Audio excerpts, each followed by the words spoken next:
Aurélio Agostinho de Hipona, conhecido como Santo Agostinho, é uma figura muito importante não só para a Igreja Católica, mas também para a filosofia, com seus pensamentos e obras sendo bastante estudada até nos dias atuais. Agora vou contar algumas curiosidades que talvez você não saiba acerca da vida de nosso querido Santo Agostinho.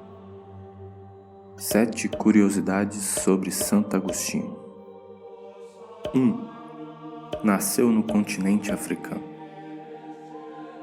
Ele nasceu no ano de 354, na cidade que chamava Tagaste, no antigo reino de Numídia. Nos dias atuais, tanto Tagaste como o reino de Numídia fazem parte do país Argélia, no norte da África.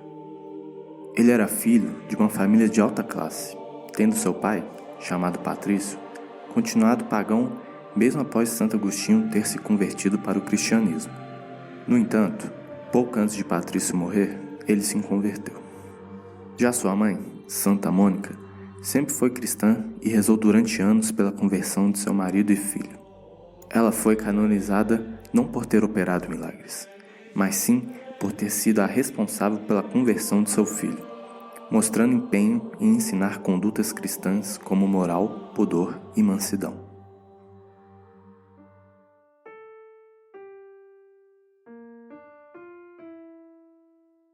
2. Levou uma vida libertina na sua juventude. Antes de se converter ao cristianismo, Santo Agostinho vivia uma vida de vários pecados de impureza. Chegou a se envolver com várias mulheres ao longo de sua juventude. Aos 19 anos, envolveu-se com uma mulher que tem seu nome desconhecido até hoje, talvez por causa de sua reputação naquela época. Entretanto, teve um filho com ela, de nome Adeodato, e manteve um relacionamento de pecado com ela por 13 anos, já que nunca se casaram. 3. Pertenceu a uma seita. Apesar de sua educação cristã por parte de sua mãe, aos 11 anos de idade, foi estudar na escola de Madaura, onde teve contato com a literatura latina e com práticas e crenças pagãs. Dessa forma, ele abandonou sua fé e se tornou maniqueísta, o que surpreendeu a sua mãe. Agora, explicando o que é o maniqueísmo, ela é uma filosofia religiosa postulada pelo Persa Mani, que consiste numa concepção do mundo fundamentada em uma dualidade básica entre opostos inconciliáveis, como luz e trevas, e também o bem e o mal. 4. Começou a sua conversão lendo 2 versículos da Bíblia. Agostinho estudou lógica, filosofia e retórica. Tornou-se um grande professor de retórica, sendo reconhecido em todo o Império Romano. Ele sempre procurava, com base em seus estudos, vários modos de encontrar um certo conforto espiritual. Assim, não só estudou o maniqueísmo, como também estudava doutrinas filosóficas como o hedonismo e o ceticismo. Porém, quando ensinava retórica em Milão, na Itália, com o apoio da sua mãe, começou a ter mais contato com os cristãos e com a literatura cristã. Assim, nesse período, por volta de seus 30 anos de idade, Agostinho começou a ouvir as pregações do bispo Ambrósio, que era um importante clérigo na época, por conta de questões retóricas. Santo Agostinho vivia um momento conturbado. Tinha dificuldades interpessoais em seus relacionamentos amorosos e com a mãe de Adeodato, além de encontrar-se espiritualmente desamparado por todas as doutrinas que procurou. Assim, em um dia de muita angústia, ele ouviu a voz de alguém cantando em latim, Dolec lege, que significa pegue e leia. Histórias contam que o santo pegou uma Bíblia que estava do seu lado e abriu uma página aleatória. Encontrou o capítulo 13 e versículos 13 e 14 da Carta de São Paulo aos Romanos, que dizia: Comportemo-nos honestamente, como em pleno dia. Nada de orgias, nada de bebedeira, nada de desonestidades, nem de dissoluções. Nada de contendas, nada de ciúmes. Ao contrário, reveste-vos do Senhor Jesus Cristo, e não façais caso da carne, nem lhe satisfaçais aos apetites. Lendo isso, Agostinho começou seriamente seu processo de conversão. Acabou sendo batizado, junto com Adeodato, nada menos que o bispo Ambrósio, que teve um grande papel para a conversão de Santo Agostinho.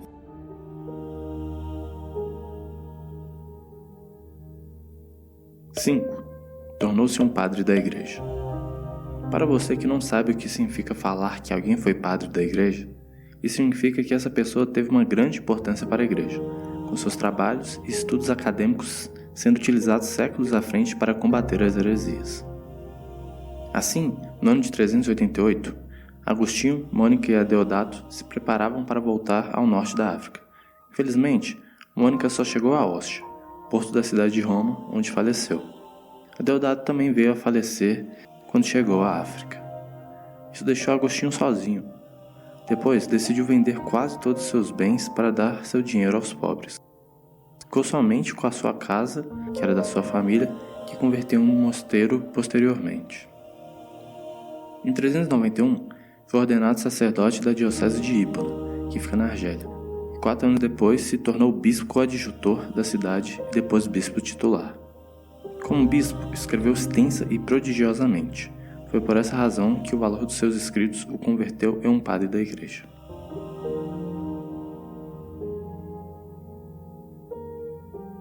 Seis. Não foi só padre da igreja, como também é um doutor da igreja. Junto com São Gregório Magno, Santo Ambrósio e São Jerônimo, Santo Agostinho foi um dos 4 doutores originais da igreja. Foi proclamado doutor pelo Papa Bonifácio VII, em 1298. Essa nomeação ocorreu devido ao valor extraordinariamente grande dos seus escritos, que incluem importantes obras teológicas, filosóficas e espirituais. Entre suas obras mais conhecidas estão Confissões, que relata sua vida antes de se tornar um cristão, e também sobre sua conversão, e também a obra A Cidade de Deus, que descreve o mundo dividido entre o dos homens, que é o mundo terreno, e o dos céus, o mundo espiritual.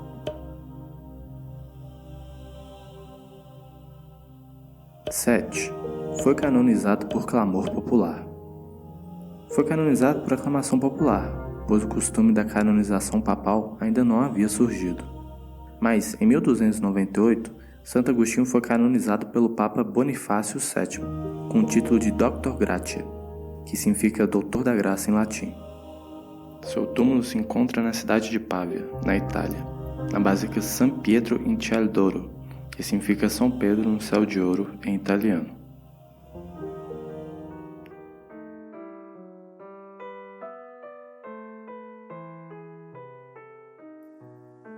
Gostaria de finalizar esse vídeo com uma frase do seu livro Confissões, capítulo 2. Eu nada seria, meu Deus, nada seria em absoluto se não estivesses em mim.